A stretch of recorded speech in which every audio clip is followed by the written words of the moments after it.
होंठ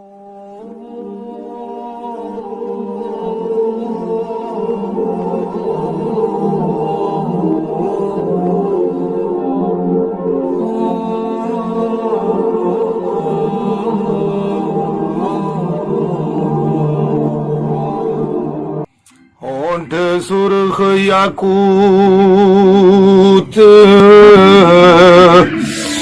जिवें लाल चमकण,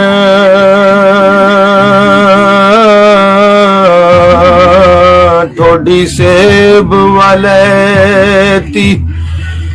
सार विचों,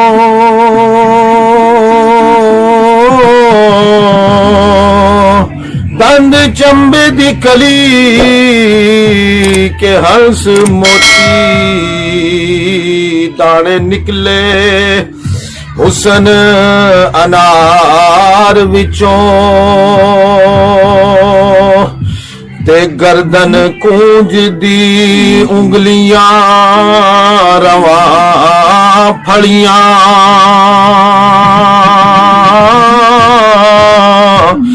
गर्दन कूंज दी उंगलियां रवा फलियां, ते हथ कूलड़े बरग चनार विचों, ते नक अलफ हुसैनी दा पिपलाए, ते जुल्फ नाग खजाने दी वार विचों, ते मथे आन लगन जेड़े पौराशक,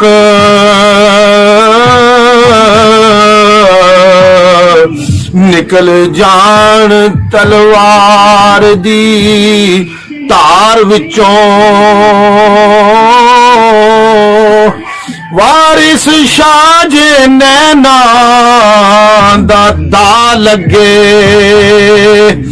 हो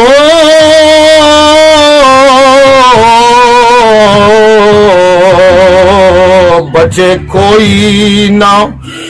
जुए दी हार विचों, ते पीर वारिस शाह रहमतुल्लाह अलैह दूसरी जगह ते रसूल कायनात सल्लल्लाहु अलैहि वसल्लम दी शान बयान करदे ने, फरमांदे ने मत्था चांक दा जलवाए जात रब्बी,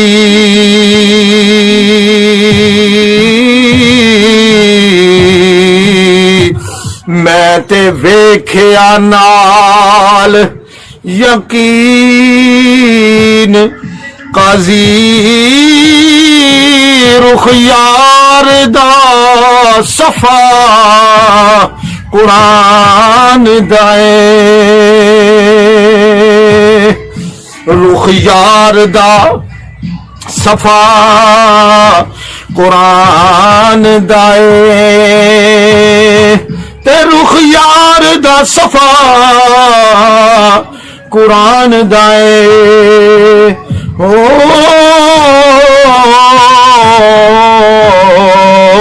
नूर नबी खत्मुल मुरसलीन काजी, फरमांदे ने आप फरमांदे ने मोडे कमली तरी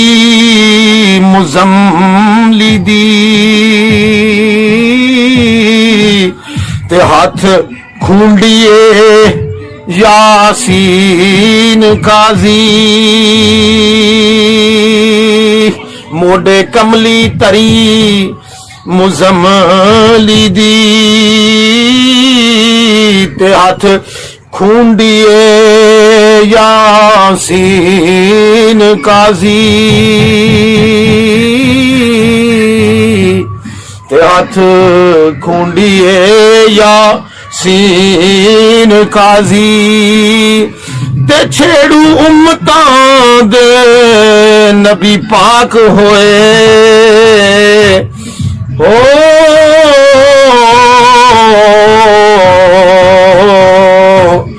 रांझे बाज न मज्जी चरीन काजी।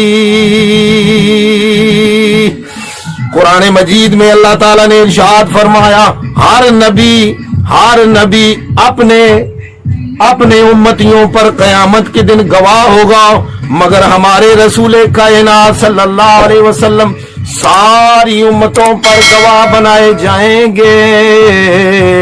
पीर वारिस शाह इसलिए फरमाते हैं, छेड़ू उम्मतां दे